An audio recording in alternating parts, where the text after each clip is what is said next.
नमस्कार, शुभ सकाळ सगळ्यांना. श्री स्वामी समर्थ. तर आज तुम्हाला सगळ्यांनाच माहिती आहे की मी कोणत्या विषयावर व्हिडिओ घेऊन आलेले आहे. त्याकरता तुम्हाला व्हिडिओ शेवटपर्यंत पाहावा लागेल, म्हणजे तुम्हाला सगळी माहिती मिळेल.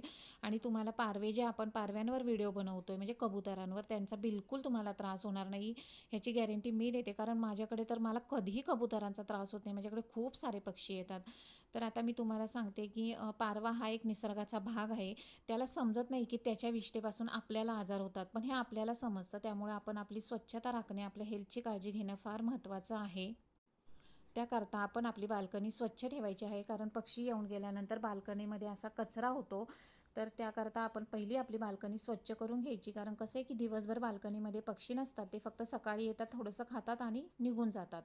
तर मी आता मातीची भांडीसुद्धा त्यांची स्वच्छ धुवून ठेवली. आणि हो, आता माझी लाडो आली जेव्हा मी काम करत होते बाल्कनीमध्ये, तर म्हटलं चला आता तिला पण थोडं भरवूया. कारण तिला पण माझ्या हाताने खाल्ल्याशिवाय बरं वाटत नाही, आणि मला पण तिला हाताने भरवलं की फार छान वाटतं. तर मी तुम्हाला सांगितलं होतं की पक्ष्यांना फळे द्या. तर कोण कोण पक्ष्यांना फळं ठेवायला सुरुवात केली ती मला नक्की कमेंट करून सांगा. आणि हो, आता मी द्राक्ष आणि केळ ठेवलेलं आहे, पण द्राक्ष देताना धुवून द्या, कारण काय त्याच्यावर औषधं मारलेली असतात. त्यामुळं त्या बिचाऱ्या पक्ष्यांना तरी का म्हणजे अशी औषधं मारलेली फळे खायला द्यायची? ते पण झाडावरची नैसर्गिक फळे खात असतात. आणि जशी की आपण फळे धुवून खातो, तसे त्यांना पण धुवून द्या, त्यांची पण हेल्थची काळजी घ्या. ते पण फार प्रेमाने आपल्या जवळ येत असतात. तर आता चिमण्यांचा जो प्रश्न आहे तो मी तुम्हाला सांगते, त्याकरता व्हिडिओ शेवटपर्यंत पहा.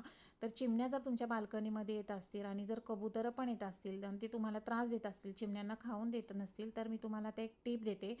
एक जे फीडर मिळतं, ज्यामुळे काय होतं की ना, कबुतरांचा तुम्हाला त्रास होणार नाही. त्याकरता व्हिडिओ शेवटपर्यंत पहा. आणि एका ताईने मला विचारलं होतं की हे मातीचं भांडं कुठे मिळतं? तर ताई, आपल्या शेजारी जे नर्सरीवाले असतात ना, मातीची भांडी असतात, मटके वगैरे विकायला असतात, त्यांच्याकडे तुम्हाला हे मातीचं भांडं मिळून जाईल. आणि हे असं तुम्ही जर फीडर लावलं ना, तर तुम्हाला कोणत्याच पक्ष्यांचा मोठ्या त्रास होणार नाही. कबुतरं पण त्यामध्ये जात नाहीत, पोपट पण जात नाही. त्यामुळे ह्या चिमण्या दिवसभर त्याच्यामध्ये आनंदाने खाऊ शकतात, आणि तुम्ही दिवसभर तुमच्या बाल्कनीमध्ये ते लावून ठेवू शकता फीडर. तर हे फीडर मला गिफ्ट आलेलं आहे, त्यामुळे मी सांगू शकत नाही की ह्याची प्राईस किती आहे ते. आणि हो, तुम्हाला माझे व्हिडिओ आवडत असतील तर प्लीज लाईक करा, शेअर करा, सबस्क्राईब करा, कमेंट करा.